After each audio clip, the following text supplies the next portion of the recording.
tahun 2015, perusahaan Toshiba mengalami berita skandal yang membuat citra perusahaan mereka turun. Di mana jika dilihat, mereka memiliki kerja yang sama yang baik dan memiliki beberapa penghargaan di tahun 2015. Akan tetapi pada tahun 2017 terjadi manipulasi terhadap keuangan mereka. Sebelumnya perusahaan Toshiba memiliki keuangan yang sangat baik dan tinggi. Akan tetapi hal tersebut hanyalah sebuah manipulasi.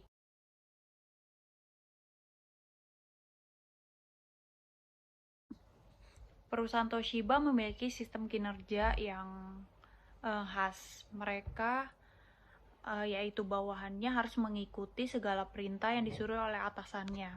Hal ini menjadi salah satu penyebab utama manipulasi ini terjadi karena budaya kinerja mereka seperti itu akhirnya mengharuskan mereka untuk mengikuti apa yang disuruh oleh pemimpinnya. Nah, setelah perusahaan Toshiba tertimpa berita skandal ini, mereka berusaha membangkitkan perusahaan ini lagi.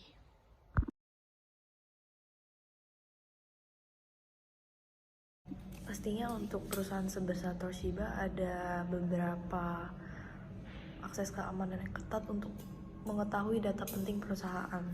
Namun sebagai karyawan dan relatif yang berhubungan dengan perusahaan sebaiknya memiliki kesadaran sendiri untuk menjaga privasi perusahaan dengan tidak menyebarluaskan data perusahaan dengan sembarangan dan sebaiknya perusahaan memberikan akses penting untuk datanya kepada orang-orang yang dipercaya. Dan harus didukung juga dengan keamanan siber untuk menghindari adanya kejahatan yang dilakukan oleh pesaing bisnis.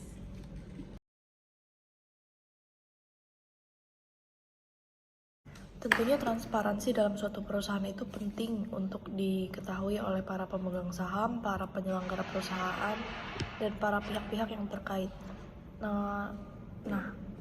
Cara Toshiba mendukung pandangan ini adalah dengan diadakannya transparansi dalam perusahaan Toshiba.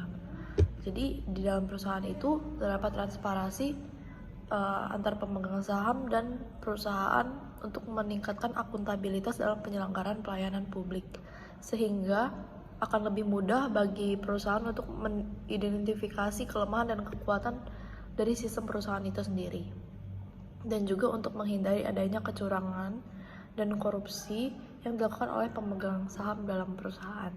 Terima kasih.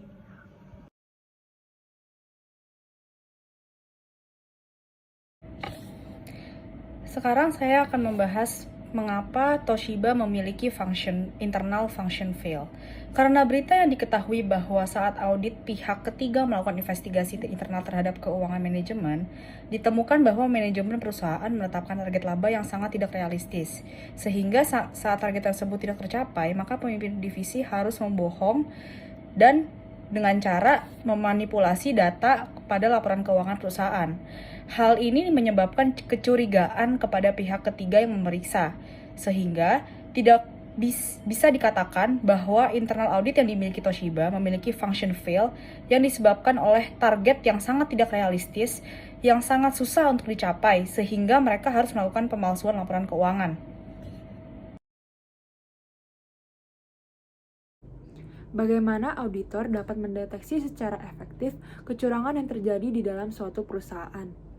Yang pertama, melakukan identifikasi apabila ada kejanggalan pada suatu transaksi yang terjadi di luar kewajaran. Yang berikutnya, mengumpulkan dokumen pendukung jika ada kejanggalan pada transaksi yang dicurigai.